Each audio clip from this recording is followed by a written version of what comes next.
आनंदाची श्रीमंती. आनंदाची श्रीमंती. रामू नावाचा एक गरीब शेतकरी एका छोट्या गावात राहत होता.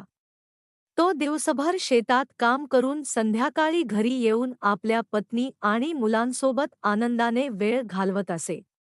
त्याच्या घरात पैशाची कमतरता असली तरी प्रेम आणि हसू भरलेले होते. एक दिवस गावातील श्रीमंत जमीनदार रामूच्या घरी आले. रामूचे साधे जीवन पाहून जमीनदार आश्चर्यचकित झाले. रामू, तुझ्याकडे पैसे नसताना तू इतका आनंदी कसा राहू शकतोस? त्यांनी विचारले. रामू हसून म्हणाला, जमीनदार साहेब, खरी श्रीमंती पैशात नाही, मनात असते. माझ्याकडे प्रेमळ कुटुंब आहे, पोटभर अन्न आहे आणि शांत झोप आहे. यापेक्षा जास्त श्रीमंती मला काय हवी? रामूचे बोलणे ऐकून जमीनदारांना आपली चूक लक्षात आली.